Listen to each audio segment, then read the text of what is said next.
வணக்கம். இன்றைய முக்கிய செய்திகள். சென்னை திருவொற்றியூரில் தனியார் பள்ளி ஒன்றில் மாணவிகளின் புகைப்படத்தை மார்பிங் செய்த 3 மாணவர்கள் மீது நடவடிக்கை எடுக்காத பள்ளி நிர்வாகம் மீதும் மாணவர்கள் மீதும் போக்சோ சட்டத்தின் கீழ் வழக்கு பதிவு. பாதிக்கப்பட்ட மாணவி அளித்த புகாரின் பேரில் காவல்துறை நடவடிக்கை.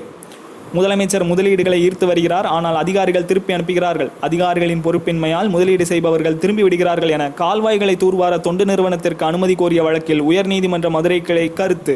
இளைஞர்கள் தாமாக முன்வந்து தூர்வார அனுமதி கேட்டும் ஏன் வழங்கவில்லை என்று நீதிமன்றம் கேள்வி. ராமநாதபுரம் ஆட்சியர் பதில் மனு தாக்கல் செய்ய உத்தரவு. அமைச்சரவை மாற்றம் உதயநிதிக்கு ஏற்றமாகவும் துரைமுருகனுக்கு ஏமாற்றமாகவும் இருக்கும். உதயநிதிக்கு முடிசூட்டுவதற்கு அடித்தளம் அமைத்துக் கொண்டிருக்கிறார்கள் என பாஜக மூத்த தலைவர் தமிழிசை சவுந்தரராஜன் கருத்து. மணிரத்னம் இயக்கத்தில் கமல்ஹாசன், சிலம்பரசன் உள்ளிட்டோர் நடிக்கும் தக் லைஃப் படத்தின் படப்பிடிப்பு நிறைவு. இனி என் இசை பயணம் தலைநகரில் மட்டுமல்லாமல் தமிழ்நாட்டில் உள்ள அனைத்து ஊர்களில் நடைபெறும் என இசைஞானி இளையராஜா அறிவிப்பு. மேலும் இது போன்ற தகவல்களுக்கு தி ஹிஸ்டரி ஆஃபீஸ் சேனலை சப்ஸ்கிரைப் செய்யவும்.